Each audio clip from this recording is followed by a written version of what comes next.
आज के भोजपुरी सेशन में एग्जामोज के तरफ से रउआ सबके स्वागत बा।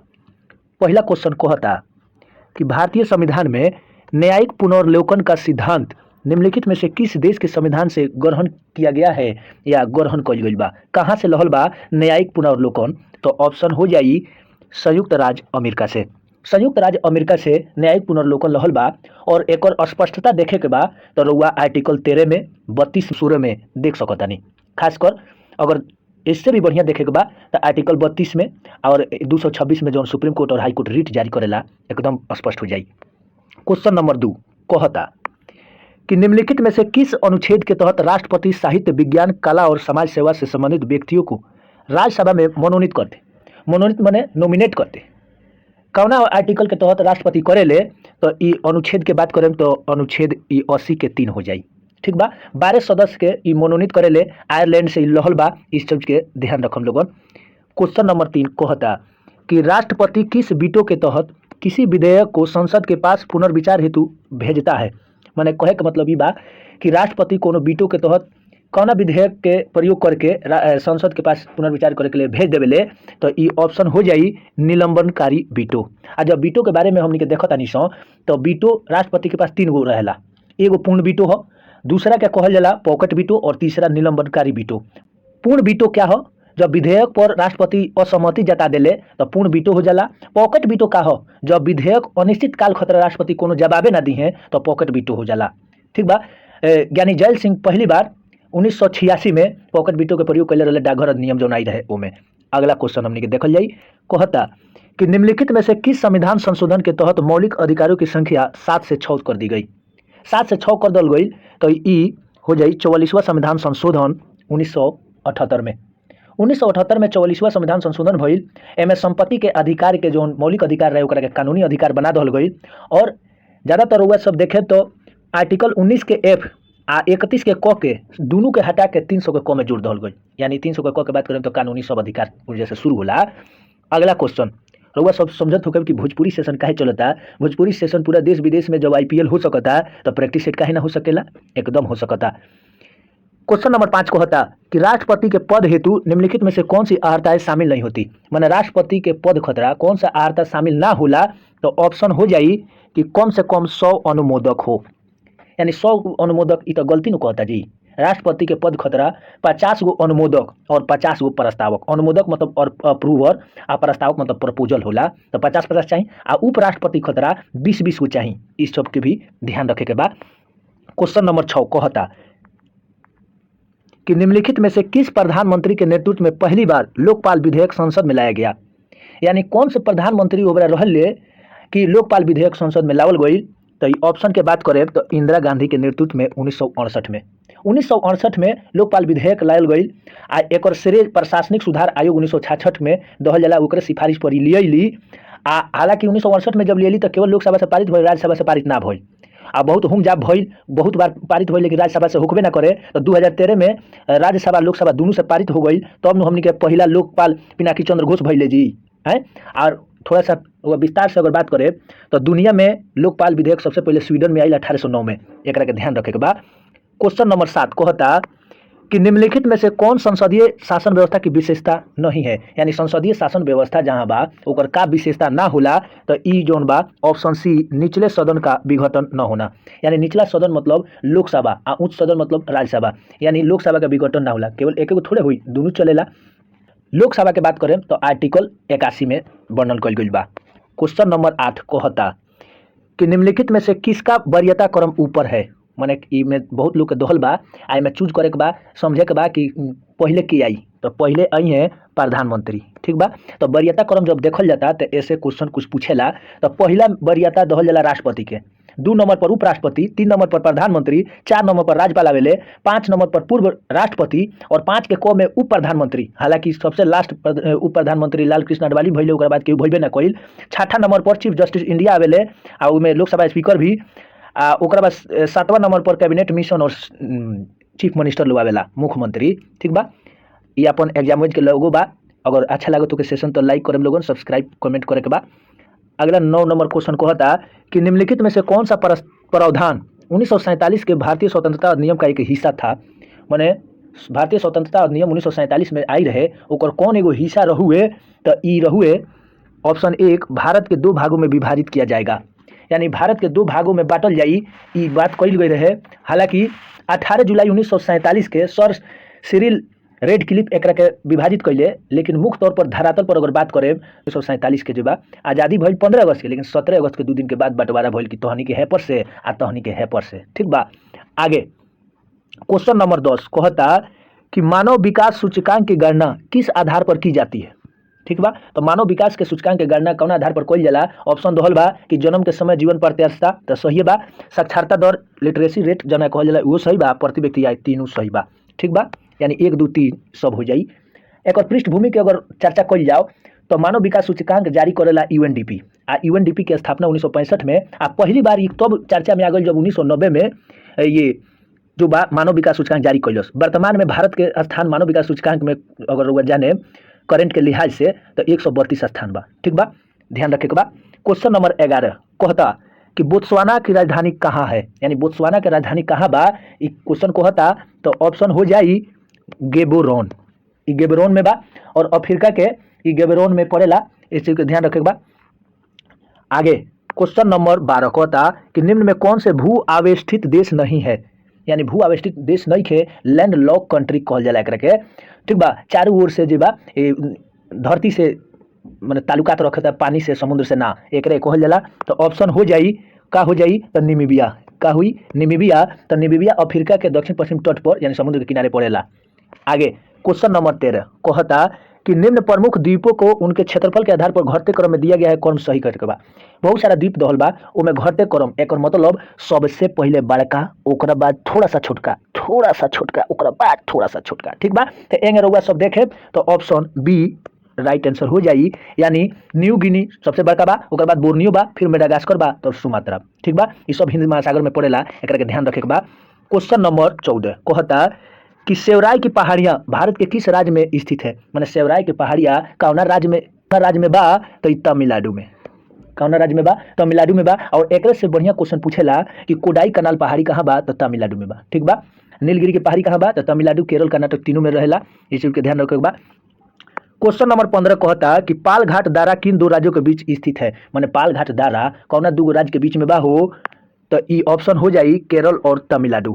ठीक बा, ठेठ भाषा में अगर लोग जाने के चाहे तो कोची और कोयम्बटूर हो जाए, कोची केरल में या कोयम्बटूर तमिलनाडु में बा। क्वेश्चन नंबर 16 कहता कि बिहार के निम्न जिलों में से कौन सा जिला किसी अंतर्राष्ट्रीय सीमा से संबंधित नहीं है, माने बिहार के ऐसा कौन जिला बा जो विदेश से ताल्लुकात नहीं खे रखत, तो ई ऑप्शन हो जाई पूर्णिया। तो पूर्णिया पश्चिम बंगाल से सटल बा, बिहार के पूर्वी इलाका में बा, बाकी सीतामढ़ी, अररिया, मधुबनी ये सब सटबे न करेला जी, है कौन चीज से नेपाल से। आगे क्वेश्चन नंबर 17 कहता कि चाय के खेती हेतु निम्न में से कौन सी मिट्टी सर्वाधिक उपयुक्त होती है, माने चाय के अगर खेती करे होके तो कौन सा मिट्टी बढ़िया बा, तो ओकरा खतरा लेटराइट मिट्टी, ऑप्शन बी राइट आंसर बा। लेटराइट मिट्टी के रुआ बात करें तो पूरा भारत में हमनी के 3.7% जो बा लेटराइट मिट्टी मिलेला, सबसे ज्यादा तो जलोढ़ मिट्टी 40 से 43%। आ लेटराइट मिट्टी मुख्य रूप से अगर बात कल जाए तो पूर्वी घाट और पश्चिमी घाट में मिलेला, और एमे बागानी टाइप के कृषि कल जाला, जैसे चाय हो गई, इलायची हो गई, काजू हो गई। आगे क्वेश्चन नंबर 18 कहता कि अनुपम झील बिहार के किस जिले में स्थित है, यानी अनुपम झील बिहार के कौना जिला में बा, तो अनुपम झील के रुआ बात करें तो ई कैमूर में बा। कहाँ बा, कैमूर में। और बिहार के बीपीएससी में कई बार पूछले बा, 63वीं में भी पूछले बा, पीटी में, एकरा के ध्यान रखे के बा। बिहार में कोई कांवरताल झील जैसे बा, ठीक बा, एक एशिया के सबसे बड़ा गोकुर झील के नाम से जानल जाला, और ओकरा के आर्द्र भूमि संरक्षण में शामिल कइल बा कांवरताल झील बेगूसराय में। क्वेश्चन नंबर 19 कहता कि हुंडरू जलप्रपात किस राज्य में स्थित है। हुंडरू जलप्रपात कह दी तो ई कौना राज्य में बा, तो झारखंड में बा। ठीक बा, ऑप्शन के बात करें तो सी राइट आंसर। और ये हुंडरू जलप्रपात स्वर्णरेखा नदी पर बा। ठीक बा, और रांची में पड़ेला, एकरा के ध्यान रखे के बा। क्वेश्चन नंबर 20 कहता कि अमेरिकी वैज्ञानिक एडविन हबल का नाम निम्नलिखित में से किस सिद्धांत से जुड़ा है, यानी एडविन हबल का कहले रहे, इनकर का सिद्धांत रहे, थ्योरी रहे, तो बिग बैंग थ्योरी, बिग बैंग सिद्धांत दिले रहे, और ये बतौले रहे कि ब्रह्मांड विस्तार होता, सिकुड़त नहीं खे, फैलता। ठीक बा, आ बिग बैंग थ्योरी मानल जाला कि 13.7 अरब वर्ष पहले बहुत उच्च घनत्व, ताप और दाब रहे तो विस्फोट भइल, एकरा ध्यान रखे के बा। क्वेश्चन नंबर 21 कहता कि निम्नलिखित में से सुमिलित पहचान करे के बा। ठीक बा, हई वेद दहल बा, 4 गो वेदे होला, ओकर पढ़े वाला के का कहल जाला, तो कौन सुमिलित बा? तो ऑप्शन डी अथर्ववेद के ब्रह्मा कहल जाला, ब्रह्मा कब कब कहल जाला। आ बाकी गलत बा तो का हो जाई? ऋग्वेद के जे पढ़ी ओकरा के हमनी के होत्रा या होत्री कहल जाला, यजुर्वेद के अर्धायु कहल जाला, सामवेद के उद्गाता कहल जाला। ठीक बा। आगे क्वेश्चन नंबर 22 कहता कि बिहार में हुए व्यक्तिगत सत्याग्रह के पहले सत्याग्रही कौन थे? माने बिहार में भी व्यक्तिगत सत्याग्रह भई रहे तो पहिलका सत्याग्रही की रहे? तो पहिलका रहले श्री कृष्ण सिंह। ठीक बा, जौन की पहला सीएम भी रहले। आ दूसरा पूछ दी तो अनुग्रह नारायण सिंह। हालांकि जब गांधी जी देशव्यापी कैले तो ओमे पहिलका विनोबा भावे, दूसरका सत्याग्रही जवाहरलाल नेहरू, तीसरका ब्रह्मदत्त और चौथा सरोजिनी नायडू। ऐसे क्वेश्चन बीपीएससी उठावेला। 23 नंबर क्वेश्चन अब देखल जाई। कहता कि हमें खुलेआम बगावत कर देश के विदेशी शासन से मुक्त करना, और साथियों मैं आपको और अपने साथी देशवासियों भाइयों बहनों इसमें शामिल होने के लिए आह्वान करता हूं। निम्न में से किसने घोषणा की? मैंने अब बगावत खुलेआम कर देतानी हम, आ सभी भाई बहन से हम आह्वान करतानी, ठीक बा, कि अब बगावत होके रही। तो के कहलस? तो सुभाष चंद्र बोस। ठीक बा, सुभाष चंद्र बोस कहले, ये न कहले तू मुझे खून दो हम तू आज़ादी देंगे। आगे क्वेश्चन नंबर 24 कहता कि अखिल भारतीय किसान सभा का पहला सम्मेलन आयोजित किया गया था। मैंने अखिल भारतीय किसान सभा का पहिलका अधिवेशन कहाँ भई रहे? तो ई भई रहे लखनऊ में। ठीक बा। आ टाइम के बात करें तो 1936 में स्वामी साजानंद के अध्यक्षता में पहला संपन्न भई। हालांकि वह स्वामी साजानंद 1929 में बिहार प्रांतीय किसान सभा के भी स्थापना कैले। बीपीएससी पूछ ले बा। क्वेश्चन नंबर 25 कहता कि मौर्य प्रशासन में राजस्व संग्रह करने के वाले के का कहल जाला? तो एकरा के ऑप्शन 1 समाहर्ता कहल जाला। टीआरई 2 9th 10th में क्वेश्चन पूछले बा हिस्ट्री में, ध्यान रखे के बा।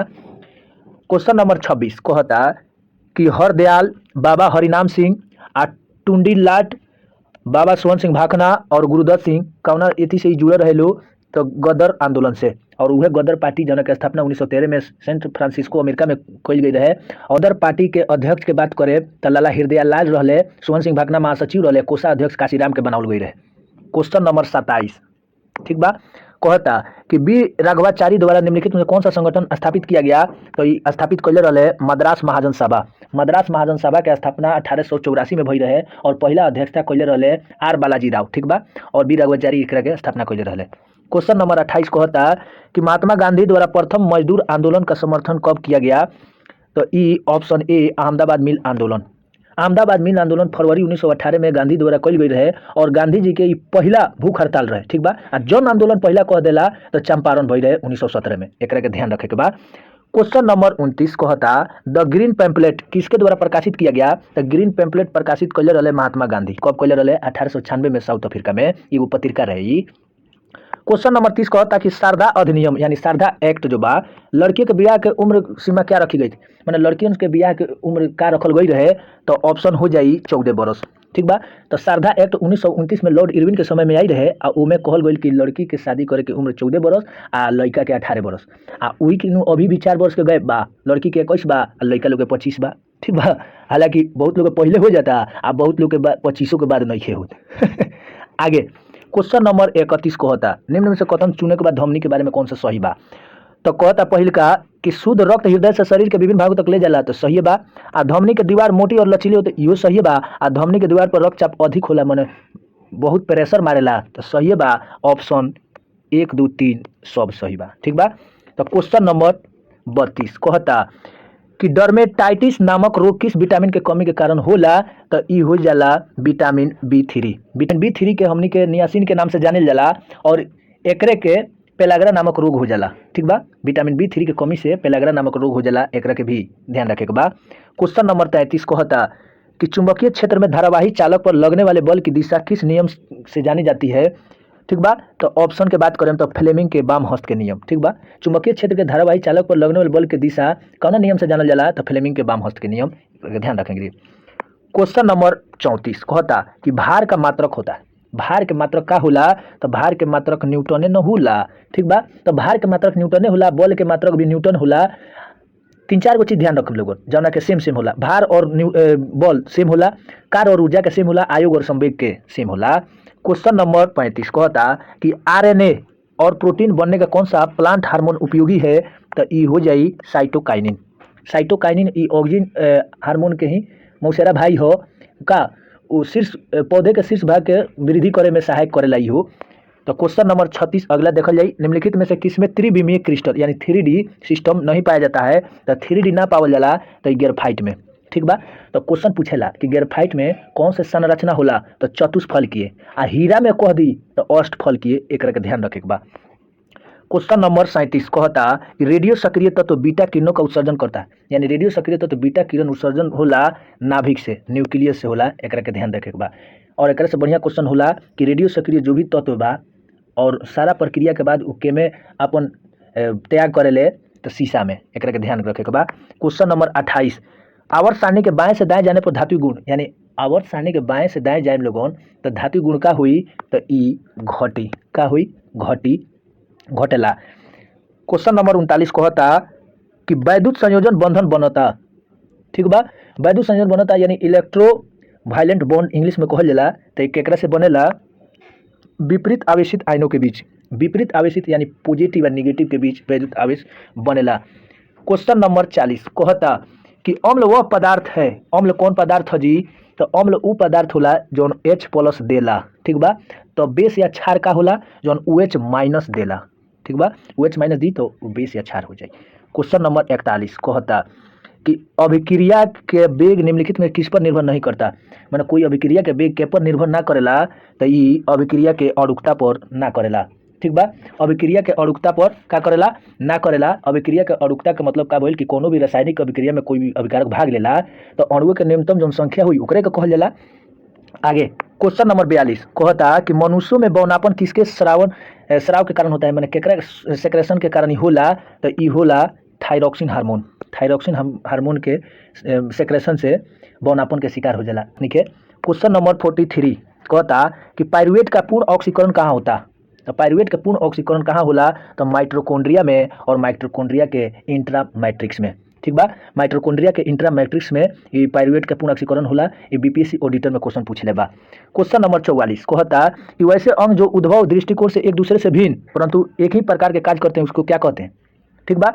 मतलब ई भइल कि एकर संरचना भिन्न भिन्न बा आ कार्य सेम बा, तो ओकरा के का कहल जाई? तो ओकरा के असमजात अंग कहल जाई।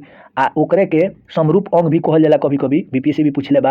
आ एकरा के इंग्लिश में एनालोगस ऑर्गन कहल जाला। ठीक बा। लेकिन ई तो हमनी के देखल गइल कि संरचना भिन्न भिन्न कार्य समान। अगर संरचना समान होके या कार्य भिन्न होके तो ओकरा के हमनी के का कहल जाई? समजात अंग, इंग्लिश में होमोलोगस ऑर्गन कहल जाला। क्वेश्चन नंबर 45 कहता कि निम्न में कौन सा लैंगिक जनन संचारित रोग है? ठीक बा। कम्युनिकेशन डिजीज के बारे में बात कहता तो ई गोनोरिया, सिफिलिस और एड्स सब बा। ठीक बा। ध्यान रखे बा।